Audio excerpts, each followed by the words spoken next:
ایک دفعہ ساری بیگمات کٹھی اور آپ سے کوئی مطالبہ کر رہی تھی اور ان کی آوازیں اونچی ہوں گئی اور اب چپ بیٹھے ہو. اتنے میں دروازے پہ دستک ہوئی کہ عمر آنے کی اجازت چاہتا ہے. تو ساری بیگمات بھاگ کے پچھلے کمرے میں چھپ گئی.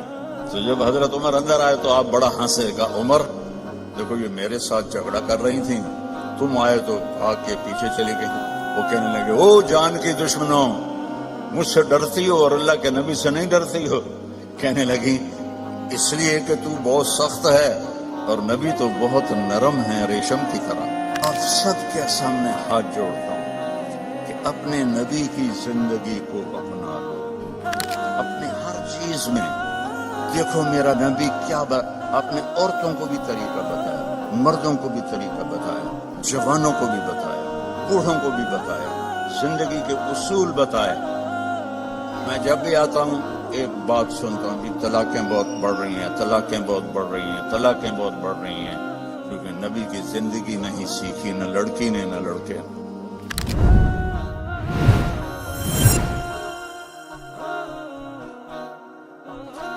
ابو ہریرہ نے پوچھا یا رسول اللہ متی وجبت لک النبوہ, آپ کب نبی بنے تھے؟ تو جواب ہے 40 سال, جو عام جواب ہے. کتابی جواب کیا ہے؟ 40 سال 6 مہینے 10 دن. ٹھیک. اور میرے نبی نے کیا فرمایا؟ تو آپ کہتے ہیں 40 سال کی عمر. آپ نے کہا ابو ہریرہ ابھی آدم کی مٹی بھی نہیں اکٹھی ہوئی تھی اور میں نبوت کا تاج پہن چکا تھا, میں نبی بن چکا تھا. تو آپ سب کے سامنے ہاتھ جوڑتا ہوں کہ اپنے نبی کی زندگی کو اپنا لو. اپنی ہر چیز میں دیکھو میرا نبی کیا آپ نے عورتوں کو بھی طریقہ بتایا, مردوں کو بھی طریقہ بتایا, جوانوں کو بھی بتایا, بوڑھوں کو بھی بتایا, زندگی کے اصول بتائے. میں جب بھی آتا ہوں ایک بات سنتا ہوں کہ طلاقیں بہت بڑھ رہی ہیں, طلاقیں بہت بڑھ رہی ہیں, طلاقیں بہت بڑھ رہی ہیں, کیونکہ نبی کی زندگی نہیں سیکھی, نہ لڑکی نے نہ لڑکے. نبی کی زندگی محبت سکھاتی ہے اور آج کی زندگی ضد سکھاتی ہے کہ میری چلے گی, جو میں کہوں گی وہ ہوگا. خاوند کہتا جو میں کہوں گا وہ ہوگا. یہاں سے جدائیاں شروع ہو جاتی. تو میرے رب نے ایک ترازو دے دیا ہے, وہ ہے محمد الرسول اللہ صلی اللہ علیہ وسلم. کہا کہ اس کے پیچھے چلو. قل ان کنتم تحبون اللہ فاتبعونی, اللہ سے ملنا ہے تو حبیب کی غلامی اختیار کرو, اس کو راضی کرو. ایک صحابی آئے, یا رسول اللہ میرے پڑوسی کی کھجور ہے ٹیڑھی ایسے, تو اس کی کچھ شاخیں میرے گھر آ جاتی ہیں جیسے یہ ایسے ہوا ہے. تو جب کھجور پکتی ہے تو کھجوریں گرتی ہیں, تو میرے بچے چھوٹے چھوٹے ہیں, وہ اٹھا کے منہ میں ڈالتے ہیں تو وہ بھاگ کے آتا ہے, ان کے منہ سے نکال لیتا ہے. تو اس سے کہیں اتنی سختی نہ کرے, گری ہوئی کھجور تو اب کون بیچے گا اسے, چھوٹے بچے کھا لیں. تو آپ نے اسے بلایا, وہ تھا منافق. آپ نے کہا بھائی ایک سودا کرتے ہو؟ کہ کیا؟ کہ یہ کھجور مجھے دے دو اور اس کے بدلے میں تمہیں جنت میں کھجور لے کے دیتا ہوں. میں نے کہا یا رسول اللہ آپ کسی اور کھجور کی بات کرتے تو وہ تمہیں دے دیتا, یہ تو مجھے اور میرے بچوں کو بہت پسند ہے, یہ تو میں نہیں دے سکتا. اب چپ ہو گئے, اٹھ کے چلا گیا. وہاں ایک صحابی بیٹھے تھے ابو الدحداح, کہنے لگے یا رسول اللہ اگر میں آپ کو یہ کھجور لے کے دے دوں تو مجھے جنت میں کھجور لے دو گے؟ آپ نے کہا بالکل. تو پیچھے پہنچ گئے, کہنے لگے بھائی کھجور بیچو گے؟ جا جا, میں اللہ دے نبی نے نہیں بیچی, تینوں کدو بیچا, چل پھٹن کھا. تو ابو الدحداح کہنے لگے جو قیمت تیرے منہ میں آتی ہے بول دے, میں دوں گا. تو اس نے اس کو بھگانے کے لیے کہا کہ جو تیرا باغ ہے نا 600 کھجوروں کا, وہ مجھے دے دے, یہ کھجور تو لے لے. اب اس کو 110% یقین تھا, کیونکہ پاگل تھوڑا ہی ہے کہ ایک کھجور کسی کو لے کر دینی ہے اور اس کے بدلے 600, میں تو ذمہ دار ہوں, 600 کھجوروں کا باغ بہت بڑا باغ ہے. تو اب ابو الدحداح کی سنو, ایمان والوں کی ترجیحات کیسی ہوتی ہیں. وہ کہنے لگے سودے سے پھرو گے تو نہیں. ذرا آپ غور کریں, یہاں تاجر بھی بیٹھے ہوں گے. 600 کھجوریں وہ ڈیمانڈ کر رہا ہے اور ایک ٹیڑھی کھجور اس کو دے رہا ہے جو آگے انہوں نے اس کے پڑوسی کو دے دینی ہے. تو کہنا تو انہیں چاہیے تھا یار اتنی قیمت تو نہ کر, تو کچھ تھوڑی لے. کہتے ہیں سودے سے پھرو گے تو نہیں. وہ کہنے لگا میں کوئی پاگل ہوں. انہوں نے کہا ڈن ہو گیا, باغ تیرا کھجور میری. بھاگے ہوا یا رسول اللہ میں نے کھجور خرید لی, اب آپ دے دیں جس کو دینی ہے. ہم نے کہا کتنے میں لی؟ کہا جی 600 کھجوروں کا باغ دے دو. تو آپ نے فرمایا پھر میں نے بھی قیمت بدل دی. پہلے تو ایک کھجور کے بدلے میں ایک کھجور کی بات ہو رہی تھی, اب میں دیکھ رہا ہوں کم من عدق رداح ودار فیاح اب داہ داہ, تیرے لیے جنت میں کھجوروں کے باغ لگ گئے, اور ہر باغ میں تیرے لیے عالی شان گھر بن گیا, چل موج کر. اب انہوں نے دوڑ لگائی اور پہنچے. کھجوروں کا زمانہ تھا نا, پھل کا, تو باغ میں داخل نہیں ہوئے کہ کہیں نیت نہ پلٹ جائے, باہر کھڑے ہو. تو کھجوروں کے زمانے میں مدینے والوں کے بچے بیویاں باغ میں آ جاتے تھے حفاظت کے لیے. تو باہر کھڑے ہو کر کہنے لگے امت دہدہ, دہدہ کی ماں. نے کہا جی کب باہر آ جاؤ, باغ بیچ دیا ہے. کہیں کیسے بیچ دیا ہے؟ کہا اس کے بدلے میں جنت میں باغ مل گئے ہیں, گھر مل گئے ہیں. اب عورتیں زیادہ کمزور ہوتی ہیں, وہ کہتی تیرا ستہ اناز, بچے کہ تو کھاؤں گے, میں کہ تو کھاواں گی, بھوکا مار دیتا, جا ڈبل جاب کر, میں بڑا کر لینا ہے. تو وہ کہنے لگی ربح البیع ربح البیع ربح البیع, واہ واہ ابو الدہدہ کیا بڑھیا سودا کیا ہے, کیا بڑھیا سودا کیا ہے, کیا اعلیٰ سودا کیا ہے. یہ اللہ ہم سے چاہتا ہے کہ ہم آنکھیں بند کر لیں, کان بند کر لیں اور اپنے نبی کی غلامی میں آئیں. میرے نبی نے فرمایا ترکتکم علی محجۃ بیضاء, میں تمہیں ایسے روشن راستے پر چھوڑ کے جا رہا ہوں جس میں کوئی موڑ نہیں آتا, کہیں اندھیرا نہیں ہوتا. کل ہم نے آنا تھا پریسٹن سے, تو راستے میں ایکسیڈنٹ تھا, 4 گھنٹے لگ گئے 2 بجے, اور اپنے مکان تک پہنچے 5 گھنٹے لگ گئے. اور میرا نبی کہتا ہے اس میں کوئی ایکسیڈنٹ نہیں ہے.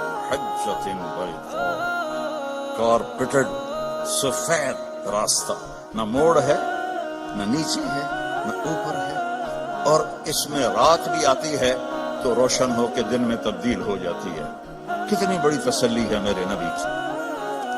اور میرا نبی اپنے تجربے سے نہیں کہہ رہا, اللہ کی سسٹم کو دیکھ کے بتا رہا ہے, اللہ تعالیٰ کا نظام کو دیکھ کے بتا رہا ہے.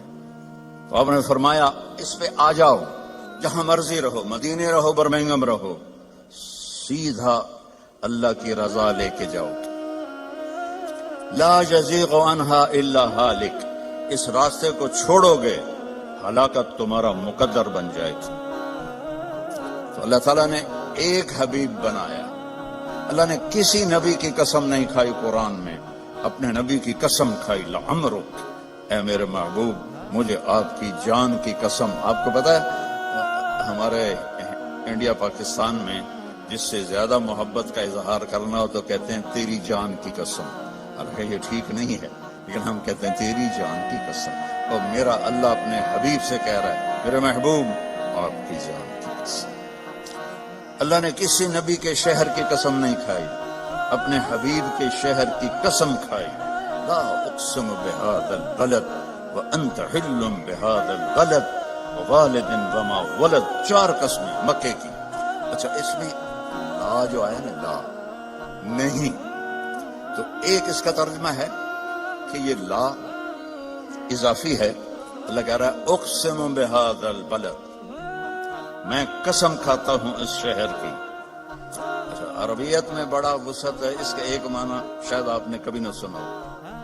اس کا دوسرا معنی ہے یہاں لما چھپا ہوا ہے، لما لا، میرے نبی جس شہر میں آپ ہوں میں کیوں نہ اس کی قسم کھاؤں، وہ کتنا برکت والا شہر ہے، میں کیوں نہ اس کی قسم کھاؤں۔ اس کا تیسرا معنی کہ لا کو اصل بنا دو، کہ میرا رب کہتا ہے کہ میرے محبوب جس شہر میں آپ ہوں آپ کا ہونا ہی اتنا بابرکت ہے کہ مجھے اس شہر کے قسم کھانے کی ضرورت ہی کوئی نہیں۔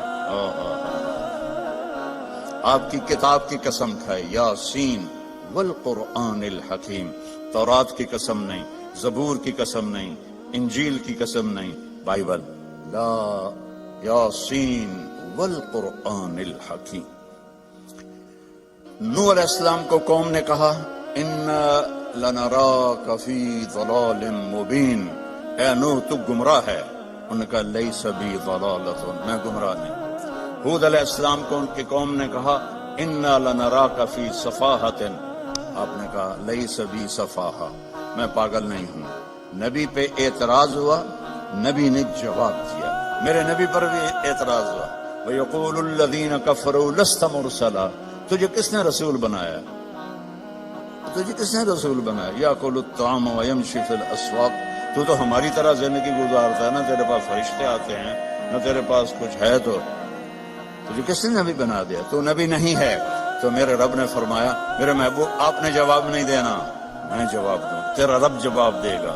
اور قسم کھا کے یاسین والقرآن الحکیم انک لمن المرسلین، اللہ نے دو قسمیں کھائیں، ایک یہ والقرآن الحکیم، ایک ان اور لام جب جمع ہوتے ہیں وہ قسم بن جاتا ہے۔ اللہ نے 2 دفعہ قسم اٹھا کر کہا آپ میرے رسول علی صراط مستقیم، آپ سیدھے راستے پر ہیں۔ یعنی آپ لوگوں نے لگایا ہوتا کیا دیں جڑا موبائل چوندا راہ دسن والا نیویگیشن، وہ تو غلط بھی ہو جاتا ہے۔ ابھی ہم قریب آ کے کھبے سجے ہو رہے تھے کہ اور میرا رب کہتا ہے جو نیویگیشن میرا نبی تمہیں دے گیا ہے قیامت تک اس میں کوئی خطا نہیں آئے گی، آنکھیں بند کر کے چلو، اصل منزل اللہ ہے کہ اللہ راضی ہو جائے، اصل منزل اللہ ہے۔ اور اللہ نے اپنی رضا کو لگا دیا ہے اپنے حبیب کے ساتھ کہ میرے محبوب کی زندگی اپنانی ہوگی۔ عبادات تو تھوڑی سی ہیں، 5 نمازیں ہیں، 30 روزے ہیں، زکوٰۃ اور حج پیسے والوں پر ہے، غریبوں پر نہیں ہے۔ باقی آپ چونکہ فیملیز بیٹھی ہوئی ہیں، میرے نبی نے گھر کی زندگی کیسے گزاری، 11 شادیاں کیوں کی؟ شوق کی تھی؟ او بھائی کھڑے ہو کے پینا بھی سنت ہے، کوئی فتویٰ نہ دے دے وے، کیونکہ ہندوستان پاکستان میں مفتی ڈھیر سارے، ٹھک فتویٰ۔ میں سوچ سمجھ کے یہاں پانی پی رہا ہوں، کیونکہ اور احتیاطاً اس لیے کہہ دیا ہے کہ ضرور کسی نے کہنا تھا مولوی کھلو کے پانی پیتی جاندہ ہے۔ میرے نبی نے کھڑے ہو کے پیا ہے، اپنی امت کو سہولت دی ہے، کھڑے ہو کے پیشاب بھی کیا ہے، اپنی امت کو سہولت دی ہے۔ آپ نے فرمایا میں نے جہاں شادی کی اور جہاں بیٹی کی شادی کی، آسمان سے جبریل آئے اور کہا یا رسول اللہ، اللہ فرما رہے ہیں یہاں شادی کریں، یہاں شادی کریں، یہاں شادی کریں، یہاں شادی کریں۔ پھر آپ نے فاقے کے ساتھ ان بیویوں سے کیا سلوک کیا کہ وہ قربان ہونے لگی۔ 3 دن نہیں، 2 مہینے گھر میں چولہا نہیں جلتا تھا، کسی بیوی کے گھر میں 2 مہینے چولہا نہیں جلتا تھا۔ حضرت عروہ بن زبیر نے پوچھا حضرت عائشہ سے، خالہ جان پھر آپ کھاتے کیا تھے؟ کہ کھجور اور پانی، کھجور اور پانی۔ ایک رات آپ حضرت عائشہ کے ساتھ لیٹے ہوئے تھے تو کبھی یوں کروٹ بدلیں اور کبھی ایسے کروٹ بدلیں، اور جلدی جلدی یہ پروسیس چل رہا تھا۔ پھر ایک دم آپ آگے بڑھے اور جو چارپائی کی وہ لکڑی ہوتی ہے جس کے ساتھ وہ بنا ہوتا ہے باندھ، اس پر اپنے پیٹ کو ٹکایا اور پورا دھڑ نیچے اور پیٹ لکڑی کے ساتھ ایسے پریس. تو حضرت عائشہ اٹھ کے بیٹھ گئی. یا رسول اللہ کیا ہوا؟ آپ اٹھ کے بیٹھے. عائشہ بھوک بہت لگی ہے، بھوک بہت لگی. تو حضرت عائشہ رونے لگی. یا رسول اللہ آپ اللہ سے مانگتے کیوں نہیں؟ کہ نہیں عائشہ، مجھ سے پہلے میرے بھائی جو نبی آئے تھے وہ اسی طرح دنیا سے گئے، میں بھی اسی طرح دنیا سے جاؤں گی. اس فاقے کے باوجود بیویاں قربان ہو رہی ہیں. کیا زندگی تھی. آپ نے کبھی کسی بیوی کو طعنہ نہیں دیا. کسی بیوی غصے میں آ جاتی تھی، آپ خاموش رہتے تھے، ایک لفظ نہیں بولتے تھے. چپ رہنا سیکھ لو. اگر آپ گھروں کو بسانا چاہتے ہیں، میرے نبی نے طریقہ بتایا. چپ رہنا سیکھو، لبوں کو سینا سیکھو. حضرت حفصہ رضی اللہ تعالیٰ عنہ غصے والی تھی حضرت عمر اپنے باپ کی طرح، تو وہ غصے ہو جاتی تھی، آپ خاموش، کوئی بات نہیں. ایک دفعہ ساری بیگمات کٹھی اور آپ سے کوئی مطالبہ کر رہی تھی اور ان کی آوازیں اونچی ہو گئی اور آپ چپ بیٹھے ہوئے. اتنے میں دروازے پہ دستک ہوئی کہ عمر آنے کی اجازت چاہتا ہے. تو ساری بیگمات بھاگ کے پچھلے کمرے میں چھپ گئیں. تو جب حضرت عمر اندر آئے تو آپ بڑا ہنسے. کہا عمر دیکھو یہ میرے ساتھ جھگڑا کر رہی تھیں، تم آئے تو بھاگ کے پیچھے چلی گئی. وہ کہنے لگے او جان کی دشمنوں، مجھ سے ڈرتی ہو اور اللہ کے نبی سے نہیں ڈرتی ہو. کہنے لگی اس لیے کہ تو بہت سخت ہے اور نبی تو بہت نرم ہے ریشم کی طرح.